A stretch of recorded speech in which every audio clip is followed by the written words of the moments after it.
नमस्कार। 37 वर्षीय महिला हैं। इनकी हस्तरेखाओं को देख करके क्या क्या गतिविधि इनकी उंगलियों पर चल रही है, क्या क्या इनके पर्वत कहते हैं और क्या इनकी रेखाएं बोलती हैं, इनको मैं क्रम से बताने वाला हूं। आपका कोई विशेष सवाल नहीं है, जो सवाल है उसका जवाब दूंगा। सबसे पहले बात कर लेता हूं मैं आपकी सबसे छोटी उंगली कनिष्ठा उंगली के बारे में। कनिष्ठा उंगली सूर्य की उंगली के प्रथम पर्व तक ना पहुंचे, ये अच्छा संकेत नहीं होता। जीवन में व्यवसाय से, जॉब से संबंधित हो तो उस चीज़ में देरी का सामना, देरी से तरक्की मिलना, या सही रूप से सही समय पर निर्णय नहीं ले पाना, इस तरह की स्थितियों का सामना करना पड़ता है। प्रथम पर्व मानसिक पर्व है और उस पर माइनस रेखा है, यानी किसी न किसी प्रकार की टेंशन दिमाग के अंदर वर्तमान में है। और साथ ही साथ ऐसी स्थितियों में आप अपने फैसले ना दें, वरना परिवार को या स्वयं को नुकसान हो सकता है।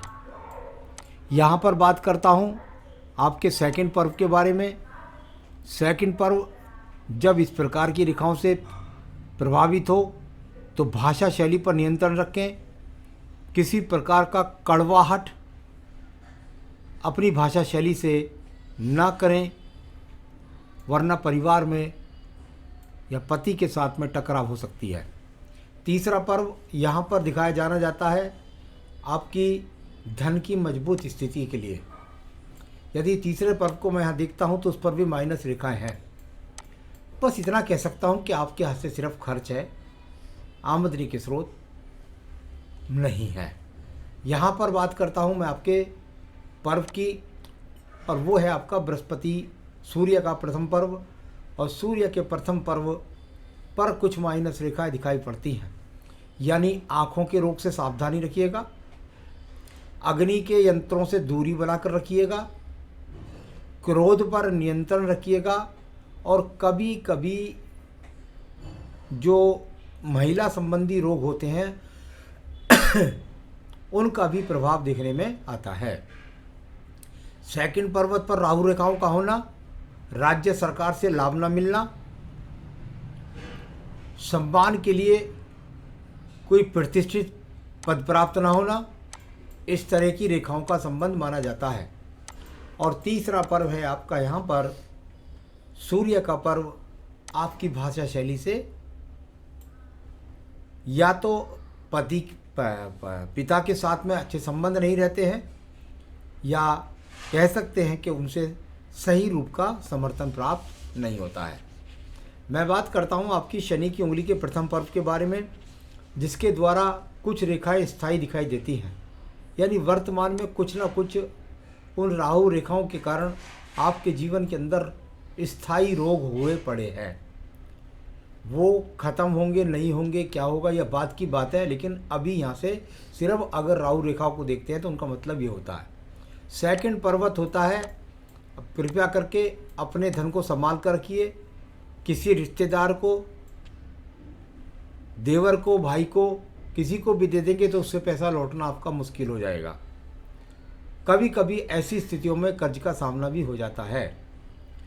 तीसरा पर्व स्वास्थ्य के कारण हो, माइनस रेखाएं हैं, स्वास्थ्य के कारण हो, भाषा शैली के कारण हो, परिवार का संयोजन सही तरीके से आप नहीं संभाल पा रही हैं। अब बात करते हैं बृहस्पति के पर्व के बारे में। बृहस्पति के पर्व पर माइनस रेखाओं का मतलब होता है आपके शरीर के अंदर जो रोग है वो हो सकता है फैट का हो, मोटापे का हो, या आप कह सकते हैं कहीं ना कहीं किडनी, लीवर तो नहीं कह सकता, कुछ रक्त के रोग कह सकते हैं, कुछ मोटापे के रोग कह सकते हैं। थोड़ा सा नियंत्रण रखें, वरना जल्दी से ही आपके जीवन में शुगर का या कोलेस्ट्रॉल का भी प्रवेश हो सकता है, तो इसके प्रति सावधानी रखनी है। सेकंड पर्वत पर जब ज़्यादा राहु रेखाएं हों तो भाषा शैली पर नियंत्रण रखें। पत्नी के साथ पति के टकराव हो जाते हैं, यानी उसमें भी थोड़ा सा तालमेल में कमी देखने में आती है। तीसरा पर्व पर राहु रेखाओं का होना, धन के लिए ज़्यादा मन के अंदर हाय हाय मचाना कि मुझे धन नहीं है, उतना अच्छा नहीं है, वैसा नहीं है, ऐसा नहीं है। साथ ही साथ संतान के लिए कुल मिलाकर स्वास्थ्य के कारण से कहिए या किसी कारण से कहिए सही तरीके से उनको समय नहीं देना या उनके लिए सही एक तरीके से संसाधन उत्पन्न ना कर पाना। अब बात करते हैं हम इसके बाद में आपके बुध पर्व के बारे में। देखिए, बुध पर्व पर अगर खड़ी रेखाएं होती हैं और कोई महिला नौकरी नहीं करती है तो इसका एक फ़ायदा होता है। वो क्या फ़ायदा है? खड़ी रेखा है, कहीं ना कहीं से आपको धन मिलता रहेगा, एक फ़ायदा तो ये हुआ। दूसरा फ़ायदा ये होता है कि भाषा शैली में तीव्रता पैदा होती है, यानी भाषा शैली पर नियंत्रण नहीं रहता। फ़ायदा ये भी है और यह नुकसान है, इसको देखना पड़ेगा आपको स्वयं को। और तीसरी बात ये होती है कि आपके भाग्य से धन के आगमन तो घर में बन ही रहे हैं। अब बात करते हैं सूर्य के पर्व के बारे में। सूर्य का पूरा पर्व अगर आप देखेंगे तो एक कांटेदार पेड़ की तरह से दिखाई पड़ता है। इस तरह का सूर्य पर्व जब कांटेदार हो तो मैंने कहा रक्त से संबंधित रोग के लिए सावधानी रखनी चाहिए, साथ ही साथ महिलाओं से संबंधित रोग के लिए सावधानी रखनी चाहिए, और कुल मिलाकर के सम्मान प्राप्त नहीं होगा और किसी प्रकार का राज्य सरकार से बड़ा लाभ के संकेत नहीं मिलेंगे। तो ये थोड़ा सा पिता के स्वास्थ्य के लिए भी ठीक नहीं माना जाता। अब बात करते हैं शनि पर्व के बारे में। शनि पर्व पर यदि आप देखेंगे तो वहाँ भी बिखराव रूपी रेखाएं हैं, यानी इनको भी अगर कहूँ तो एक तरीके से जैसे एक झाड़ी होती है और उसमें चारों तरफ शाखाएं फैली हुई होती हैं, तो जब तक ये नियंत्रित रेखाएं नहीं होती तब तक आपके पास भाग्य पूरी तरीके से आपके नियंत्रण में आपका साथ नहीं देता, यानी वर्तमान में भाग्य आपके हिसाब से साथ नहीं दे रहा, आपके हिसाब से। अब बात करता हूँ मैं यहाँ पर बृहस्पति के पर्व के बारे में। बृहस्पति का पर्व यदि यहाँ पर देखेंगे तो आपको बहुत सारी आड़ी तिरछी रेखाओं का संयोजन मिलेगा, लेकिन फिर भी कंटक रेखा का संयोजन नहीं है। जब भी चतुर्भुज बनने का प्रयास करे या कोई एक्स बनने का प्रयास करे तो इस पर्वत पर अच्छा कहलाता, जो संतान का सुख सहयोग और साथ ही साथ स्थिति कुछ भी हो पति का सहयोग बना रहता है। अब बात करते हैं हम आपकी यहाँ पर हृदय रेखा के बारे में। हृदय रेखा बहुत ज़्यादा खराब है। हृदय रेखा जब जब इतनी ज़्यादा पीड़ित हो, कहीं दीप बनाए, कहीं एक्स बनाए, कहीं पर बुरे बुरे चिन्हों के प्रभाव को दिखलाए या राहु रेखाओं का प्रभाव दिखाए, तो इसका मतलब होता है 3 चीज़ों से सावधान। नंबर 1, स्वास्थ्य के प्रति सावधानी, स्वास्थ्य का लगातार खराब बना रहना। नंबर 2, आपके जीवन के अंतर्गत पति पत्नी के संबंधों में तालमेल में कमी। और नंबर 3 ये है, मन के अंदर हर वक्त कुछ ना कुछ चलता रहता है, दिमागी परेशानी हर वक्त चलती रहती है।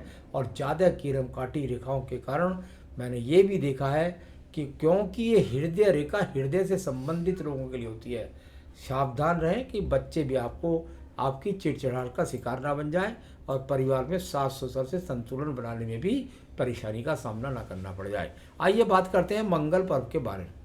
निम्न मंगल पर्व कर्म रूपी रेखाएं, इनको एक्टिव रेखाएं कहते हैं, लेकिन जब ये उलझ करके चले, एक दूसरे को काट करके चले, तो ये एक्टिव रेखा तो है, शरीर तो कर लेंगी, भाषा शैली पर नियंत्रण रखना पड़ेगा।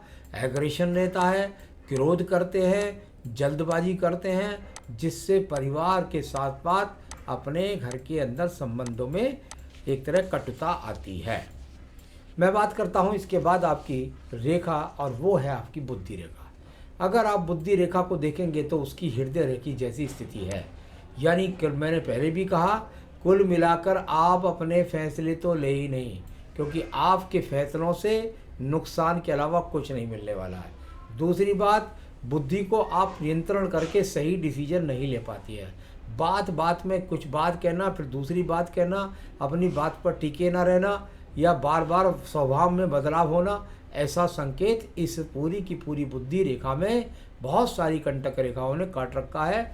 और ये क्योंकि आयु रेखा से एकदम अलग है, तो भाषा शैली में कड़वाहट, पति पत्नी के बीच संबंधों में टकराव, हालांकि तलाक का कोई चिन्ह नहीं है क्योंकि आड़ी तिरछी रेखा चलती है, आपस में मिलती है, रूठा मनाई होती है, 2 दिन बोलचाल भी बंद हो सकती है, लेकिन सब उसके बाद नियंत्रण में स्थिति रह जाती है, तलाक की कोई बात नहीं। ये सब झगड़े झंझट के लिए द्वितीय मंगल, मध्यम मंगल और द्वितीय मंगल तक भी अगर स्थिति देखें तो ये कीड़ा काटी रेखा से बस अपने भाषा पर नियंत्रण रखिएगा, अपने क्रोध पर नियंत्रण रखिएगा, साथ ही साथ अपनी मानसिक स्थिति को मजबूत रखिएगा, वरना इसका प्रभाव आपके वैवाहिक जीवन से लेकर सामाजिक संगठन तक पड़ेगा।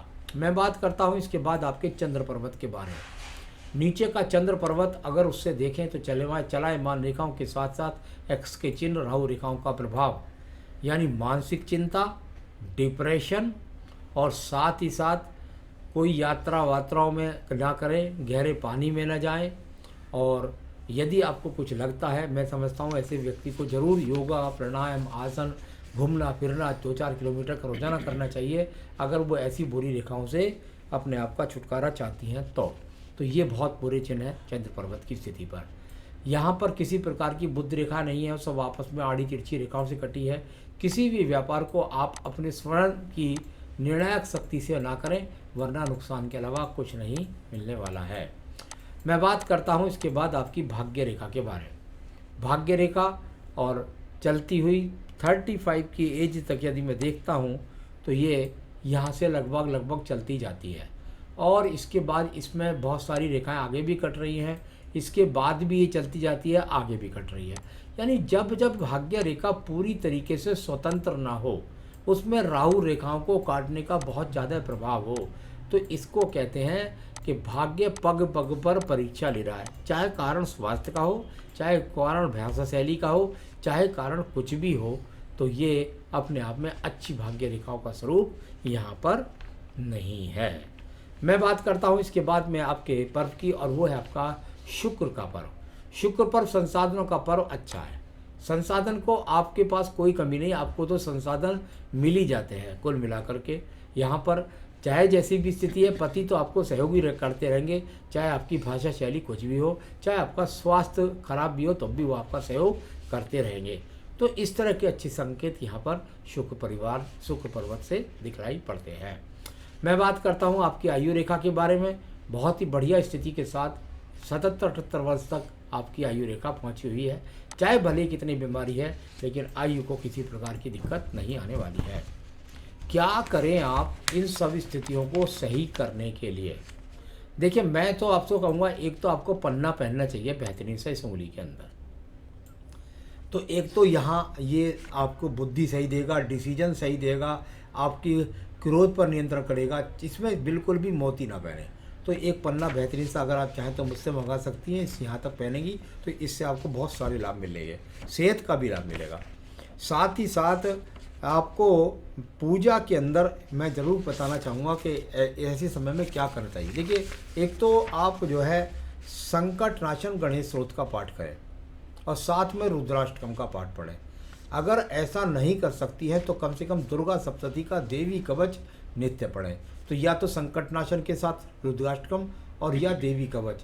इसके अलावा कम से कम सोमवार के दिन शिव के मंदिर पर जाकर के पूरे भगवान शिव के परिवार को स्नान कराना चाहिए, जल से, दुग्ध से, गंगा जल से, जैसे भी कर सकती हैं आप अपनी स्वेच्छ इच्छा से, ऐसा भी करना चाहिए। शिवलिंग के सिर पर जल न चढ़ाएं, शिवलिंग के चरणों में जल चढ़ाएं। तो ये जो उपाय है इनको कर लीजिएगा, पन्ना पहन लीजिएगा, और जो उपाय पूजा और पढ़ाई है वो कर लीजिएगा, जिससे आपको काफ़ी लाभ प्राप्त होगा। नमस्कार।